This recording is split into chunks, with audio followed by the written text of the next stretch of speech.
जोजोलपा तारेमाम पास्पी। आज पनि हामी मैचाकोही कहानीमा छौँ। यदि हजुरहरूले प्रिभियस च्याप्टर हेर्नु भएको छैन भने अब फर्स्ट पार्टमा चाहिँ नि मैचा तरकारी किन्नको लागि घरबाट निस्किन्छ र त्यहीँबाट हाम्रो यो कहानी सुरु हुन्छ। यो कहानी चाहिँ मेरो इमेजिनेसनको बेसमा मैले बनाएको छु। पार्ट 1 मा मैचा घरबाट निस्किएर तरकारी पसलमा पुग्छ र तरकारी किन्छ। त्यस तरकारी किनिसकेपछि पार्ट 1 हाम्रो सिद्धिन्छ र पार्ट 2 मा चाहिँ नि मैचा तरकारी लिएर मसला किन्न जान्छ र बाटोमा बाउचालाई भेट्छ र बाउचालाई यो तरकारी घरमा पुर्याइदिनको लागि भन्छ र बाउचा र मैचाको जुन कन्भर्सेसन छ बाउचा र मैचाको कन्भर्सेसन गर्दाखेरि पार्ट 2 सकिन्छ। पार्ट 3 मा चाहिँ मैचा मसला पसलमा पुगेको छ।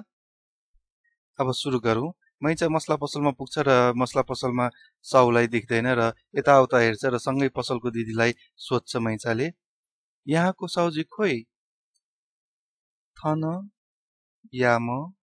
याम साउ गो। थन याम साउ गो।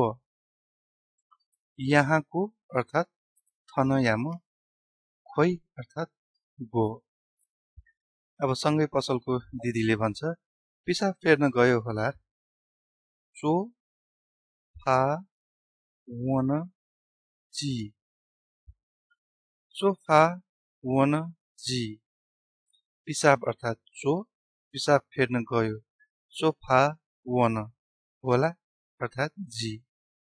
र पिसाबसँग रिलेटेड मैले अर्को 3टा सेन्टेन्स पनि यहाँ ल्याएको छु। किन भन्दाखेरि अब पिसाब त हामी सबैले फेर्छौँ र एकचोटि मात्र होइन, दिनको 3-4 चोटि अथवा 4-5 चोटि पनि फेर्छौँ। त्यही भएर मैले यो सेन्टेन्स अब डेली हाम्रो लाइफमा अब युजफुल हुने भएकोले मैले यो सेन्टेन्स पनि थपेको हो। यसमा चाहिँ पिसाब च्याप्यो भन्नु पर्यो भने चाहिँ हामीले चो फ्या ता मात्र होइन, ता हो जुल।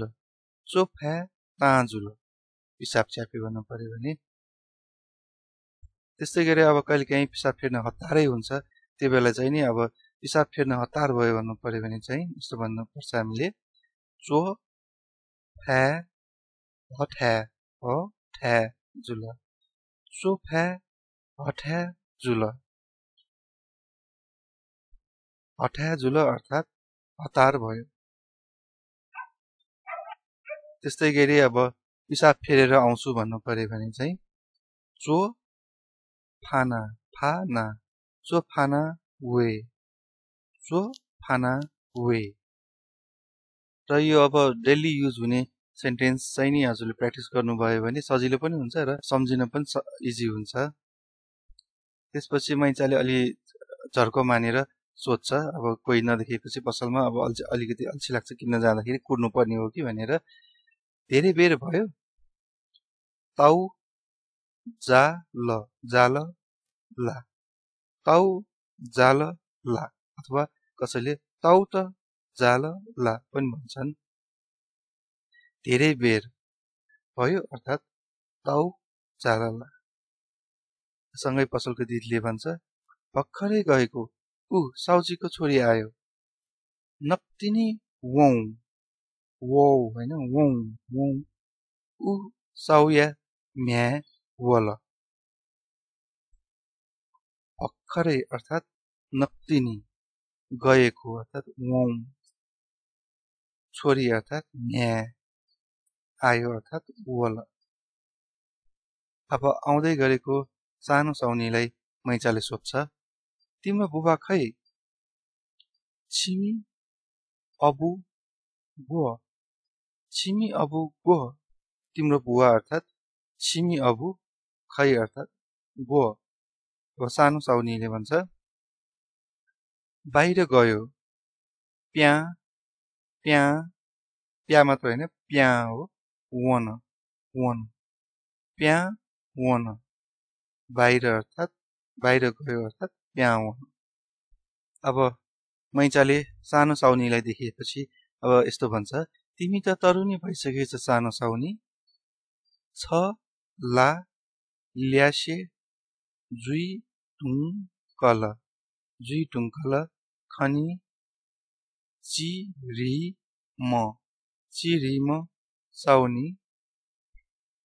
छला ल्यासे जुई ढुङ्गल खनी चिरीमा साउनी तिमी त छला तरुण ल्यासे भइसकेछ जुई ढुङ्गल खनी सानो साउनी चिरीमा साउनी। अब सानो छोरा भन्नु पर्यो भने हामीले चिरीमा क्या भन्छौँ। त्यस्तै गरी सानो छोरी भन्नु पर्यो भने चाहिँ चिरीमा म्या भन्छौँ। अब सानो साउनीले पनि जिस्किँदै भन्छ हुनै पर्यो नि दिदी कति बच्चा भइराख्ने। जुई हे माल माल नि तता तता तता गुली मचा मचा जुया चोनियो चोनियो। जुई हे माल नि तथा गुली मचा जुया चोनियो। हुनै पर्यो जुई हे माल दिदी तता कति बच्चा भइराख्ने गुली मचा जुया चोनियो। बच्चा अर्थात् मचा। अब मैचाले भन्छ मलाई मसला देऊ जित जित मसला बिउ जित मसला बिउ। देऊ अर्थात् बिउ मलाई अर्थात् जित।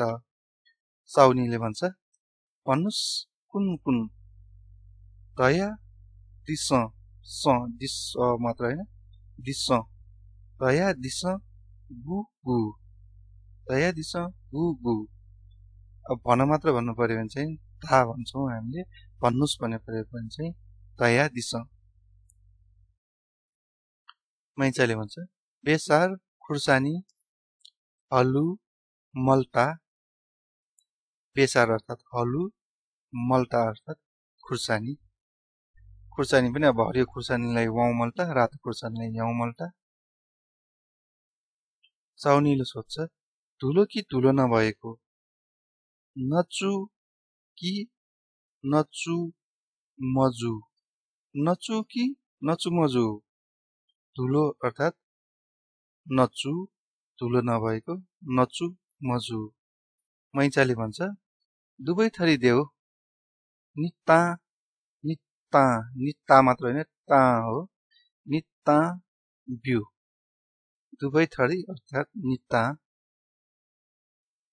फेरि अब मैचाले सोध्छ खुर्सानी कति पाउको मल्टा गुली पाउ या मल्टा गुली पाउ या। कति अर्थात् गुली। सानो साउनीले भन्छ 80 ल लिनुस् 80 अर्थात् चेरका का कया दिस। मैचाले भन्छ सबै गरेर कति भयो दक्को याना गुली जुल दक्को याना गुली जुल। सबै गरेर दक्को याना कति भयो गुली जुल। साउनी 450 प्यस ट्या। नम्बरको चाहिँ मैले प्रिभियस च्याप्टरमा पनि भिडियो बनाएको छु। अब नम्बरको बारेमा हेर्न चाहनुहुन्छ भने त्यो चेक गर्न सक्नुहुन्छ। तिमीलाई ज च्यानलमा गएर सर्च गरेर हेर्न सक्नुहुन्छ। सर्च बक्समा तिमीलाई ज गर्नुभयो भने आउँछ र यसमा चेक गर्न सक्नुहुन्छ। यसमा गएर सर्चमा हेर्न सक्नुहुन्छ। यसरी नम्बर्स नम्बर्स गर्नुभयो भने यहाँ देख्न सक्नुहुन्छ नम्बर्स इन नेवार ल्याङ्ग्वेज भनेर 1 to 50 यो अरू च्याप्टर पनि छ। यहाँ हेर्न सक्नुहुन्छ 51 प्लस अथवा मैले यो सम्झेँ भने डिस्क्रिप्सनमा पनि राखिदिन्छु म लिङ्क। मैचाले भन्छ कस्तो महँगो गयौ ठिके। अब त्यति भन्दै मैचा अब मसला लिएर घरतिर लाग्दाखेरि साउनीले फेरि भन्छ फेरि आउनुहोस् है हान वया दिस नि फेरि अर्थात् हान है नि। मैचाले भन्छ आउँदिन अब घरको छतमा मसला रोप्ने वे मखु आ छि यहाँ थप्लो पनि छ छे यु कसी मसला पिउ वेमको आ छे यु कसी मसला पिउ आउँदिन अब वेमको आ आउँदिन मात्र भन्नु पर्यो भने वेमको घरको छतमा छे यु छतमा कसी रोप्ने पिउ हुन्छ दिदी मेरी आमाले पनि तरकारी रोपेको छ ज्यू तथा जिमी मा यता पनि थुप्रो छ है मा मात्र होइन मा हो यो सुलाखासा खेलिरहेको छ यहाँ थुप्रो एउटा न तरकारी पिउ डु ज्यू तथा जिमी मा न तरकारी पिउ डु हुन्छ दिदी ज्यू तथा मेरी आमाले पनि जिमी मा न रोपेको छ पिउ डु मैले यो सेन्टेन्स किन पनि राखेको भन्दाखेरि के मेसेज दिन खोजेको भन्दाखेरि आफ्नो अब छतमा कहीँ ठाउँ खाली छ अथवा आफ्नो घरको गार्डनतिर ठाउँ खाली छ भने यतिकै टिभी हेरेर टाइम पास गरेर बस्नु भन्दा बरु तरकारीहरू अलिकति रोपौँ तरकारी अब किन्न यतै पाइन्छ बजारतिर पाइन्छ असमतिर पनि पाइन्छ तरकारी बिउहरू र कालीमट्टीतिर पनि पाइन्छ यो काठमाडौँमा र ठाउँ ठाउँमा पाइन्छ त्यो तरकारीको बिउ ल्याएर रोपौँ र अर्ग्यानिक फ्रेस तरकारी खाउँ र तरकारीको त्यसरी रोप्नु भयो भने तरकारीको अरू रोप्ने ठाउँ नभएको मान्छेहरूले पनि सस्तोमा किन्न पाउनेछन् किनभने तरकारीको रोपेर खाँदाखेरि डिमान्ड कम हुन्छ डिमान्ड कम हुने बित्तिकै अलिकति सस्तो हुन्छ र सबैलाई फाइदा हुन्छ अहिलेको कन्टेक्स्टमा चाहिँ कहिलेकाहीँ तरकारी धेरै सस्तो भइदिन्छ किसानलाई मर्क पर्ने गरी कहिलेकाहीँ चाहिँ अब तरकारी धेरै महँगो भइदिन्छ किन्ने मान्छेलाई मर्क पर्ने गरी अल्छी नबनौँ जाँगरीले बनाऊ जिन्दगीमा धेरै ठुलो काम गर्न नसके पनि हामी तरकारी रोपेर खाएर देशको अब इम्पोर्ट पनि घटाउन सक्छौँ हामीले हेरिदिनु भएकोमा थ्याङ्क यू मनभरेदेखि लाइक शेयर सब्सक्राइब पनि गरिदिनु होला थ्याङ्क यू फर वाचिङ शुभ